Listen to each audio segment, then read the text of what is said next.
આકાશવાણી ભુજ સ્થાનિક સમાચાર શીતલ વૈષ્ણવ વાંચે છે. નમસ્કાર.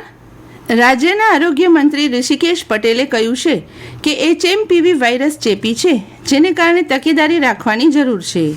ગાંધીનગર ખાતે એક કાર્યક્રમમાં પત્રકારો સાથે વાતચીત કરતા આરોગ્ય મંત્રીએ કહ્યું હતું કે આ વાયરસથી ગભરાવાની કોઈ જરૂર નથી. તાવ, શરદી કે ખાંસી અને ગળામાં દુખાવો હોય તો તેવા વ્યક્તિઓથી દૂર રહેવાની પણ આરોગ્ય મંત્રીએ સલાહ આપી છે.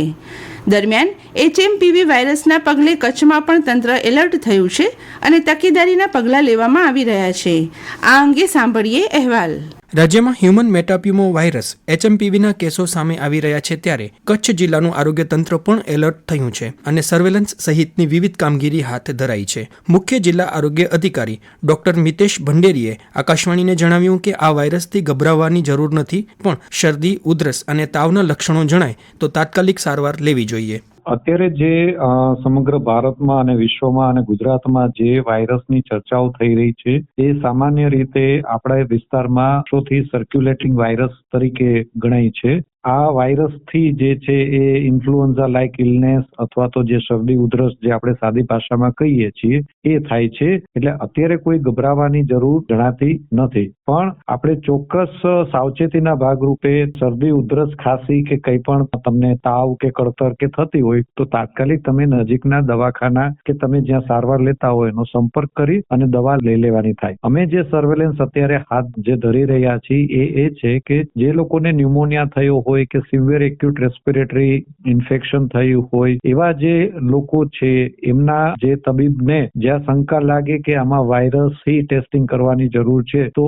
એ પણ ટેસ્ટિંગ હાથ ધરવા માટે સૂચનાઓ આપેલી છે. ગ્રામ્ય કક્ષાએ તથા શહેરી કક્ષાએ સ્થાનિક આરોગ્ય કર્મચારીને પણ સર્વેલન્સ માટે અને આવા જો કોઈ કેસીસ કોઈ વિસ્તારમાં જોવા મળે તો તાત્કાલિક જાણ કરવા એ આરોગ્ય કર્મચારીને પણ સૂચના આપી છે અને સાથે સાથે ખાનગી હોસ્પિટલોને પણ સૂચના આપી.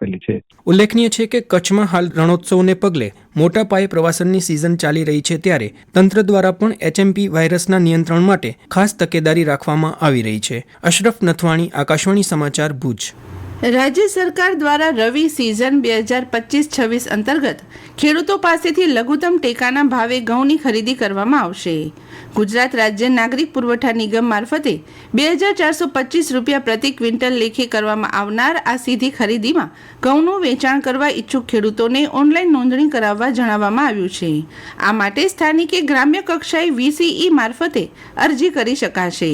નોંધણી માટે આધાર કાર્ડની નકલ, અદ્યતન ગામ નમૂનો 7-12-8 નકલ, પાક વાવણી અંગે એન્ટ્રી ના થઈ હોય તો પાકની વાવણી અંગેનો નમૂના નંબર 12 નકલ, તલાટીના સહી સિક્કા સાથેનો દાખલો, બેંક ખાતાની વિગત વગેરે પુરાવા સાથે લાવવાના રહેશે.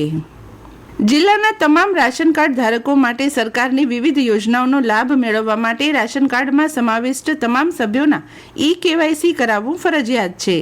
ગ્રામ્ય વિસ્તારમાં eKYC કરાવવા માટે ગ્રામ પંચાયતના VCE, વ્યાજબી ભાવના દુકાનદાર તેમજ શહેરી વિસ્તારમાં eKYC કરાવવા માટે નગરપાલિકા વ્યાજબી ભાવના દુકાનદારનો સંપર્ક કરવા જણાવવામાં આવે છે.